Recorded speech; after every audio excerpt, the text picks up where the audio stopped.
please. It's a public restroom. All right, folks, what's going on here? He doesn't belong in there. I told him. Ma'am, lower your voice. It's public access. Sir, go ahead. Thank you, officer. Are you serious? Have you ever been stopped from being yourself simply because someone decided you shouldn't exist comfortably? That was the question spinning in Marcus's mind as he stood in the middle of a public hallway with fluorescent lights flickering overhead and a stranger's voice cutting into him like a blade. The woman stood in front of the male restroom door, arms stiff, jaw clenched, posture loud with entitlement.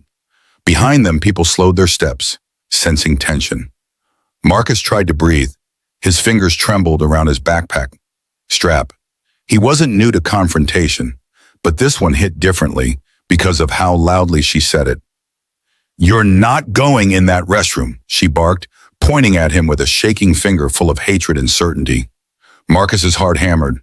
Why did this moment feel so familiar? Why did it feel like his whole life was folding into this single corridor? Before he could even respond, before he could decide whether to defend himself or walk away. If you want more stories like this, raw and real, hit that subscribe button and join us. You won't want to miss the full journey. 2 hours earlier, Marcus was sitting in his car in the parking lot, hands gripping the steering wheel. He had just finished a grueling 8-hour shift at a warehouse, lifting boxes, organizing shelves, and dodging rude remarks from coworkers who never tried to understand him. His back ached, his head throbbed, and all he wanted was to stop somewhere, use the restroom, grab a drink, go home, sleep. He never planned to stumble into a storm.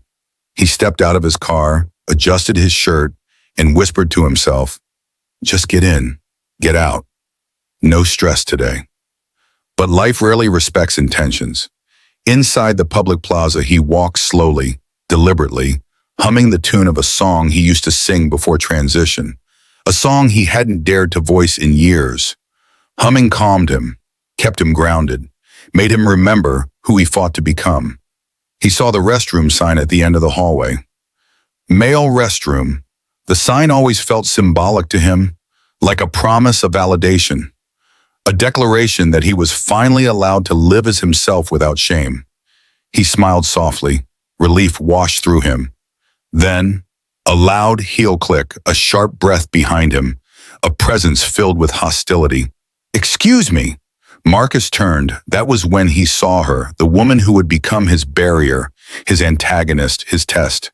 The moment replayed in slow motion, because his brain, his trauma, had already memorized the tone he had heard all his life. "You don't belong." Her lips curled, her posture stiffened, her eyes narrowed like she was inspecting a threat. "You can't go in there." And suddenly, Marcus blinked, still anchored in the corridor, his senses returning sharply. "Ma'am," he started softly, "I just need to use the restroom." "You're not a man," she spat, emboldened by her own ignorance. "And you're definitely not using that restroom." He swallowed the sting. He wanted to turn away, but humiliation anchored him to the floor. "What exactly did I do wrong?" he asked. She scoffed, loud enough to draw more eyes. "You are making normal people uncomfortable." Normal. That word always stung more than the others. Marcus lifted his eyes to her, trying to stay steady, trying not to let the rising panic swallow him. "Please," he said quietly. "Please, No," she snapped, stepping in front of the door like a prison guard. "Not in there, I won't allow it." People started whispering, phones tilted, eyes locked on him, not with kindness, but curiosity. The exact kind of attention he always tried to avoid. Marcus took a breath. But as he inhaled, his mind triggered the deeper flashback, the one that shaped everything. Before transition, Marcus lived inside silence.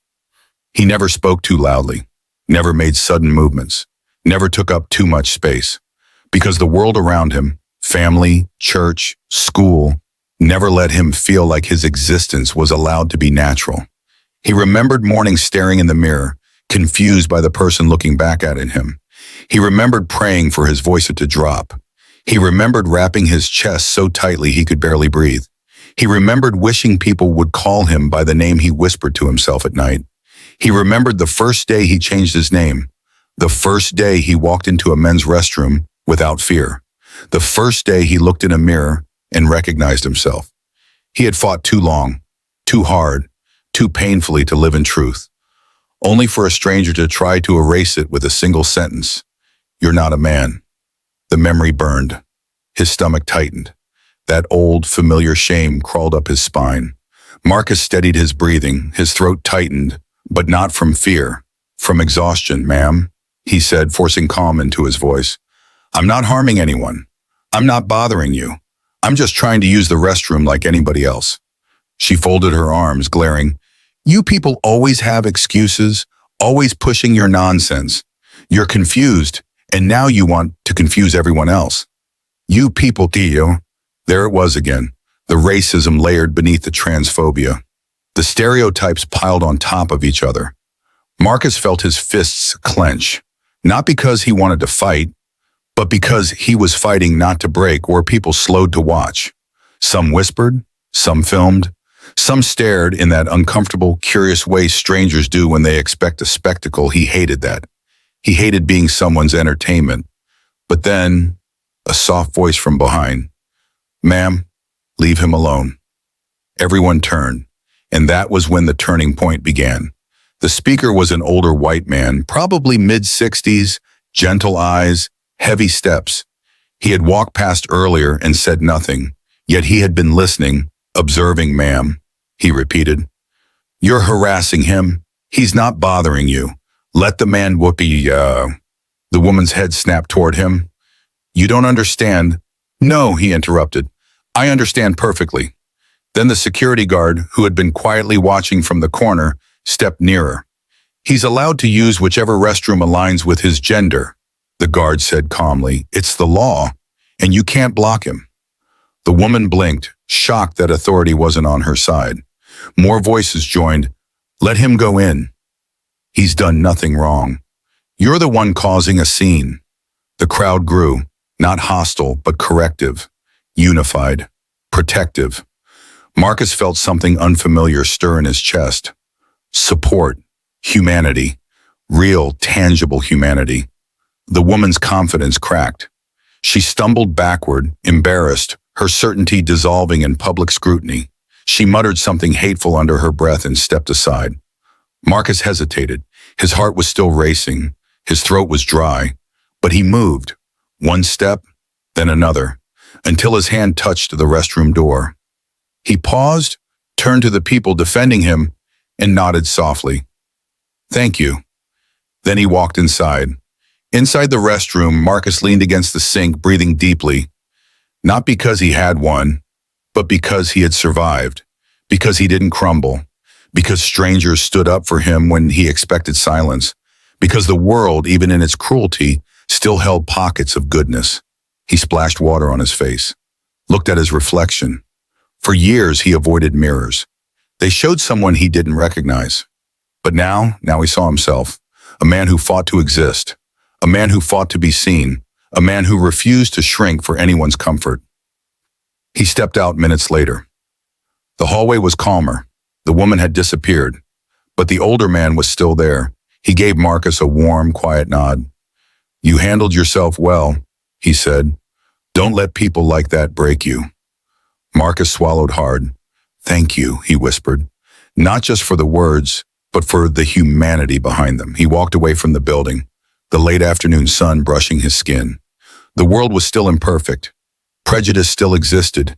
Ignorance still breathed. But so did he. And that, he realized, was its own victory.